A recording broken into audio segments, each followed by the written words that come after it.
Video script, जिम्मेदारी उठाने वाला बेटा, द रिस्पॉन्सिबल सन। शुरुआती दृश्य, इंट्रो वीडियो सजेशन। एक पुराना टूटा हुआ कमरा, बाहर मूसलाधार बारिश हो रही है।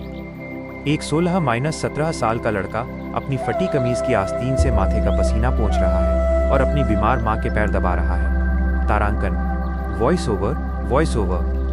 दोस्तों, आज हम एक ऐसे लड़के की कहानी सुनने जा रहे हैं जिसकी उम्र खेलने कूदने की थी, लेकिन वक्त ने उसके हाथों में खिलौनों की जगह पूरे परिवार की जिम्मेदारी थमा दी। यह कहानी है संघर्ष की, आंसुओं की और एक बेटे के कभी न हार मानने वाले जज्बे की। भाग 1, जब अचानक अंधेरा छा गया।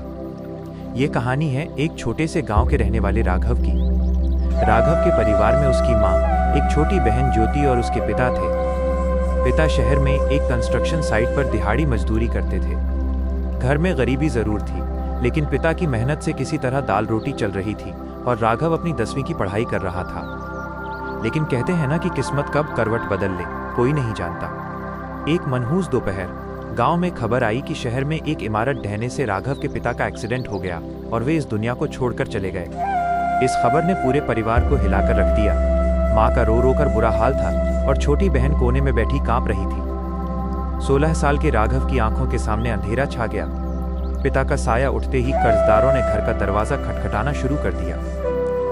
भाग 2, बचपन का अंत, जिम्मेदारी की शुरुआत। वीडियो दृश्य, राघव अपनी स्कूल की किताबों को एक बोरे में बांधकर अलमारी के ऊपर रख रहा है। उसकी आंखों से एक आंसू टपकता है। तारांकन, शोक मनाने का वक्त भी राघव के पास नहीं था।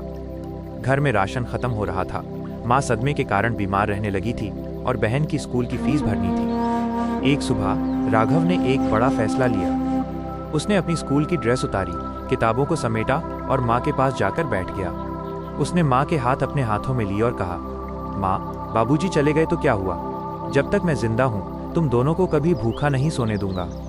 राघव ने उसी दिन से शहर की एक अनाज मंडी में पल्लेदारी, बोरी उठाने का काम शुरू कर दिया। सुबह 5 बजे जब उसके दोस्त स्कूल जाने की तैयारी करते, राघव 50-50 किलो की अनाज की बोरियां अपनी पीठ पर लाद रहा होता था। रात को जब वो घर लौटता तो उसकी पीठ छिल चुकी होती थी और उंगलियों में छाले पड़ चुके होते थे। लेकिन माँ और बहन का चेहरा देखकर वो अपनी सारी तकलीफ छुपा लेता और मुस्कुराकर कहता, माँ, आज बहुत अच्छी कमाई हुई है। भाग 3, गरीबी का सबसे बड़ा इम्तिहान। वीडियो दृश्य, राघव रात के अंधेरे में एक हाथ ठेला खींच रहा है। तेज हवाएं चल रही हैं और वो हाँफ रहा है। मंडी की मजदूरी से घर का खर्च तो चल जाता, लेकिन जब माँ की बीमारी बढ़ गई तो डॉक्टर ने महंगी दवाइयाँ लिख दी। अब राघव के सामने संकट था, दवा खरीदें या बहन की पढ़ाई जारी रखें। राघव ने हार नहीं मानी। उसने अपनी मेहनत दोगुनी कर दी। दिन में मंडी में काम करने के बाद वो शाम को शहर के एक ढाबे पर बर्तन धोने और रात को हाथ ठेले पर सब्जी बेचने का काम भी करने लगा। वो दिन में सिर्फ 3 से 4 घंटे सोता था। एक दिन ज्यादा काम और कम सोने की वजह से राघव ढाबे पर ही चक्कर खाकर गिर पड़ा। ढाबे के मालिक ने उसे डांटते हुए कहा, अगर बीमार हो तो काम पर मत आया करो। राघव ने हाथ जोड़कर कहा, मालिक, काम से मत निकालिए। मेरी माँ बीमार है, अगर आज पैसे नहीं ले गया तो उनकी दवा नहीं आएगी। राघव की ये बात सुनकर वहां खड़े हर शख्स की आंखें नम हो गई थीं। भाग 4, मेहनत का फल और कामयाबी। राघव की ये तपस्या खाली नहीं गई। उसने खुद भूखे रहकर अपनी बहन ज्योति की पढ़ाई कभी रुकने नहीं दी। ज्योति भी अपने भाई के इस संघर्ष को समझती थी।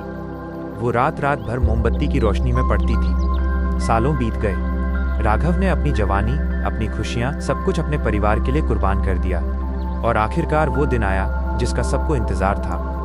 ज्योति ने अपनी कड़ी मेहनत से सरकारी बैंक अधिकारी, बैंक ऑफिसर की परीक्षा पास कर ली। जब ज्योति के हाथ में उसकी पहली नौकरी का ज्वाइनिंग लेटर आया तो वो सीधे दौड़ती हुई मंडी पहुंची, जहां राघव पसीने से लथपथ बोरी उठा रहा था। ज्योति ने सबके सामने अपने भाई के पैर छुए और रोते हुए कहा, भैया, आज मैं जो कुछ भी हूँ आपकी इस फटी हुई कमीज और छिले हुए कंधों की वजह से हूँ। अब आपको मजदूरी करने की जरूरत नहीं है। उपसंहार, आउट्रो, अ कंक्लूजन। वीडियो दृश्य, अब एक अच्छा सा पक्का घर है। राघव साफ सुथरे कपड़ों में है। माँ मुस्कुरा रही है और ज्योति भाई को मिठाई खिला रही है। तारांकन, वॉइस ओवर।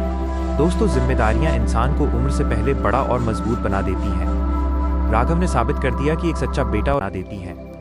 राघव ने साबित कर दिया कि एक सच्चा बेटा और भाई वो नहीं होता जो सिर्फ सुख में साथ दे, बल्कि वो होता है जो मुश्किल के सबसे काले अंधेरे में भी अपने परिवार के लिए ढाल बनकर खड़ा रहे। अगर आपको राघव के संघर्ष और इस जज्बे की कहानी अच्छी लगी हो तो वीडियो को लाइक करें, अपने दोस्तों के साथ शेयर करें और ऐसी ही दिल को छू लेने वाली कहानियों के लिए हमारे चैनल को सब्सक्राइब जरूर करें। धन्यवाद।